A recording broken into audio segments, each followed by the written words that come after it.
आज हम बात करेंगे हिंदू धर्म के अनुसार हमारा ब्रह्मांड, धरती, जीव, जंतु, प्राणी और मनुष्य सभी का निर्माण 8 तत्वों से हुआ है। इन 8 तत्वों में से पंच तत्व को हम सभी जानते हैं। हिंदू धर्म के अनुसार इस ब्रह्मांड की उत्पत्ति इस प्रकार से हुई है: अनंत, महत, अंधकार, आकाश, वायु, अग्नि, जल, पृथ्वी। अनंत जिसे आत्मा कहते हैं। पृथ्वी, जल, वायु, अग्नि, आकाश, मन, बुद्धि और अहंकार, ये प्रकृति के 8 तत्व हैं और सभी की उत्पत्ति आत्मा या ब्रह्म की उपस्थिति के कारण है।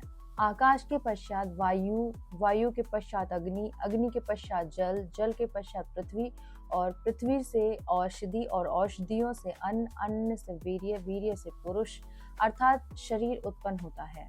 तैत्तिरीय उपनिषद पृथ्वी तत्व, इसे जड़ जगत का हिस्सा कहते हैं। हमारी देह जो दिखाई देती है वह भी जड़ जगत का हिस्सा है और पृथ्वी भी। इसी से हमारा भौतिक शरीर बना है, लेकिन उसमें तब तक जान नहीं आ सकती जब तक कि अन्य तत्व उसका हिस्सा न बने। जिन तत्वों, धातुओं और अधातुओं से पृथ्वी बनी है, उन्हीं से हमारा शरीर भी बना है। दूसरा तत्व है जल तत्व। जल से ही जड़ जगत की उत्पत्ति हुई है। हमारे शरीर में लगभग 70% जल विद्वान है।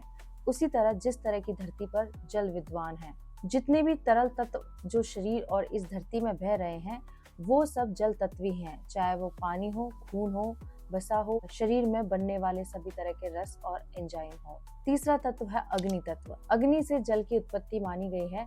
हमारे शरीर में अग्नि ऊर्जा रूप में विद्वान है। इस अग्नि के कारण ही हमारा शरीर चलायमान रहता है। अग्नि तत्व ऊर्जा, ऊष्मा, शक्ति और ताप का प्रतीक है। हमारे शरीर में जितनी भी गर्माहट है वो सब अग्नि तत्व की है। यही अग्नि तत्व भोजन को पचाकर शरीर को निरोगी रखता है। यह तत्व ही शरीर को बल और शक्ति प्रदान करता है। चौथा तत्व है वायु तत्व। वायु के कारण ही अग्नि की उत्पत्ति मानी गई है। हमारे शरीर में वायु प्राण वायु के रूप में विद्वान है। शरीर से वायु के बाहर निकल जाने से प्राण भी निकल जाते हैं। जितना भी प्राण है वो सब वायु तत्व है। धरती भी श्वास ले रही है। वायु ही हमारी आयु भी है, जो हम सांस के रूप में हवा ऑक्सीजन लेते हैं, जिससे हमारा होना निश्चित है, जिससे हमारा जीवन, वही वायु तत्व है। पांचवा है आकाश तत्व। आकाश एक ऐसा तत्व है जिसमें पृथ्वी, जल, अग्नि और वायु विद्वान है।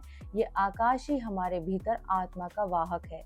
इस तत्व को महसूस करने के लिए साधना की जरूरत होती है। ये आकाश तत्व अभौतिक रूप में मन है। जैसे आकाश अनंत है, वैसे ही मन की भी कोई सीमा नहीं है। जैसे आकाश में कभी बादल, कभी धूल और कभी बिल्कुल साफ होता है, वैसे ही मन में भी कभी सुख, कभी दुख और कभी तो बिल्कुल शांत रहता है। ये मन आकाश तत्व रूप है जो शरीर में विद्वान है। इन पंच तत्व के ऊपर एक तत्व है जो आत्मा मतलब ओम है, जिसके होने से ही यह तत्व अपना काम करते हैं। इन्हीं 5 तत्वों को सामूहिक रूप से पंच तत्व कहा जाता है। इनमें से शरीर में एक भी न हो तो बाकी चारों भी नहीं रहते। किसी एक का बाहर निकल जाने से ही मृत्यु है।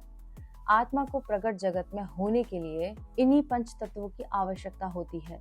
जो मनुष्य इन पंच तत्वों के महत्व को समझकर इनका सम्मान और इनको पोषित करता है, वह निरोगी रहकर दीर्घजीवी होता है। इस तरह से जो हमारे परमात्मा है, उन्होंने ये सृष्टि बनाई है, पंच तत्वों से मिलकर बनाई है, और ये जो पंच तत्व हैं वो हमारी आत्मा में ही है और आत्मा ही परमात्मा है। तो इस तरह से इसको समझने के लिए हम एक नई यात्रा शुरू कर रहे हैं, जिसमें हम इन्हीं चीज़ों के बारे में बात करेंगे। तो फिर आइए, चलिए मेरे साथ बोलिए ओम नमः पार्वती पतये हर हर महादेव शिव शंभो।